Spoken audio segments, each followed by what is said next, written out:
আসসালামু আলাইকুম। কলিং বিষয় মালয়েশিয়া বরাবরের মতো আমি আছি আর এইচ হৃদয়। তো সর্বপ্রথম সবাইকে জানাই ঈদ মোবারক। কারণ যেহেতু ঈদের আগে ভিডিওটা আপলোড করব, তো কাজ শেষ করে বাসায় আসছিলাম। আমাদের কোম্পানি আমাদেরকে ২ দিন ছুটি দিয়েছিল। এর মধ্যে অনেকে বলতেছেন ভাই ভিডিও কেন ছাড়তেছি না? তো ফ্রি থাকি যখনই তখনই ট্রাই করি ভিডিও আপলোড করা। তাছাড়া ওইরকম কোনো আপডেট পাইনি। তো কিছু আপডেট আজকে পাইছি যেগুলো আরকি কালেক্ট করে আপনাদের মাঝে সঠিক আপডেট দেওয়ার চেষ্টা করব, ধরার চেষ্টা করব আরকি। তো সম্প্রতি সময় সবাই একটা কমন প্রশ্ন করতেছেন কল দিয়ে।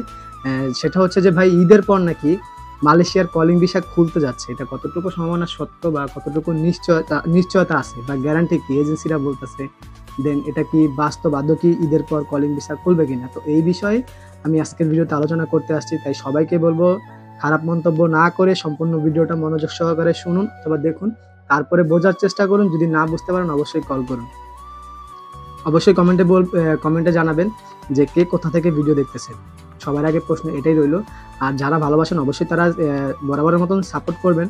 আর যদি ভালো না লাগে ভাই দয়া করে ব্যাড কমেন্ট করার দরকার নেই, আপনার ভিডিও দেখার দরকার নেই। আপনার যাকে ভালো লাগবে তার কথাই অনুসরণ করেন বা তাকেই ফলো করেন। যদি আমাকে একান্ত ভালো না লাগে, কারণ আমি তো এখানে আসছি আপনাদেরকে হেল্প করার জন্য। আমার তো এখান থেকে আহামরি কি ইনকাম আসতেছে না যে বাজে শুধু সময় নষ্ট করে আপনাদের মাঝে কথা বলবো। যারা ভালোবাসে তাদের জন্য আরকি আমার এখানে আসা।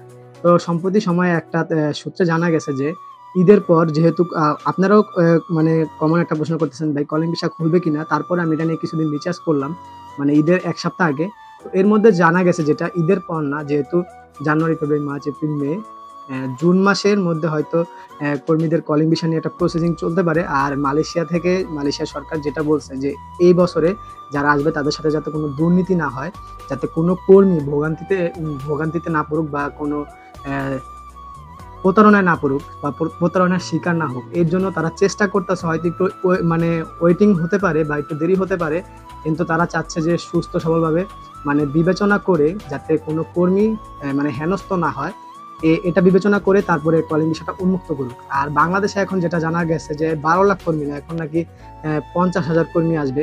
তো দেখেন, আপনারা যারা আমাদেরকে উল্টাপাল্টা মন্তব্য করেন, হুট করেই তারাই নিউজ আপলোড দেয় এবং তারাই কিন্তু তাদের ডিসিশন চেঞ্জ করে। তো আমরা যেটা পাই ওইটাই কিন্তু শেয়ার করি আপনাদের মাঝে। তো এখানে আমাদের কোনো ত্রুটি ভুল থাকলে অবশ্যই আপনারা ক্ষমা দৃষ্টিতে দেখতে পারেন। বাট আমরা কিন্তু ওই নিউজটাই আপনাদেরকে বলি যেটা আমরা শুনতে পাই। তাছাড়া কিছুই না। এখন কিছু অডিয়েন্স আছে যারা আমাদেরকে ভালোবাসে, আমাদের মুখ থেকে শুনলে তারা হয়তো একটু বিশ্বাস জাগে। আর যেসব এজেন্সিগুলা বলতেছেন যে ঈদের পর সিওর, এই মাসের, যেহেতু ঈদ আর এই মাসে আপনারা কর্মী আনতে পারবেন। তো আমি আপনাদের উদ্দেশ্যে একটা কথা বলি, অবশ্যই কোনো রিক্রুটিং এজেন্সি আমাদের ভিডিওগুলো দেখেন। যেকোনো রিক্রুটিং এজেন্সি যদি এরকম প্রুফাল দিতে পারেন আমার কাছে যে আপনাদের এজেন্সি থেকে এই মাসের মধ্যে কর্মী যাবে, তাহলে আমি আপনার স্পন্সর বিনামূল্যে করে দেব। আপনার এজেন্সির নাম প্রচার করে দিব বিনামূল্যে। এতে কোনো বেনিফিট নিব না বা বিজনেস স্পন্সরও না। ডিরেক্টলি ফ্রিতে, শুধু আমার অডিয়েন্সদের জন্য যাতে কেউ হেনস্থ না হয়। বাট সেটা প্রুফ দেখালে আর আমিও এখান থেকে ট্রাই করব সঠিকভাবে জেনে আমার দেশে যারা আমার পরিচিত লোক আছে তাদেরকে পাঠিয়ে তারপর বিবেচনা করে আমি আপনার নাম বা এজেন্সির নামটা শেয়ার করব। তাই কেউ দুর্নীতি করার আগে অবশ্যই নিজের দিকে ভাববেন। রিক্রুটিং এজেন্সির কথা বলতেছি, আপনি যাদের সাথে দুর্নীতি করবেন আগে নিজের জায়গাটা ভাববেন। কারণ দেখা গেছে আপনি হয়তো একবার টাকা নেবেন, বাট উনি যখন মালয়েশিয়াতে আসবে উনি কিন্তু বারবার বিপদে পড়বে।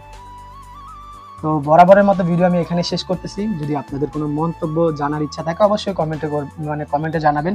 আর আজকের ভিডিওর টপিকটা ছিল এটাই যে ঈদের পর কলিং ভিসা খুলবে কিনা বা কতটুকু নিশ্চয়তা আছে এই বিষয়ে। তারপর দ্বিতীয়ত যদি কোনো কিছু আপনাদের জানা থাকে অবশ্যই কমেন্টে জানাবেন। তো এই ছিল আমার আজকের মতো ভিডিও ভালো লাগলে অবশ্যই চ্যানেলটি সাবস্ক্রাইব করবেন। ফেসবুক থেকে দেখে থাকলে লাইক, কমেন্ট, শেয়ার করবেন। তো দেখা হবে পরবর্তী ভিডিওতে। সে পর্যন্ত সবাই ভালো থাকবেন, সুস্থ থাকবেন। আল্লাহ হাফেজ।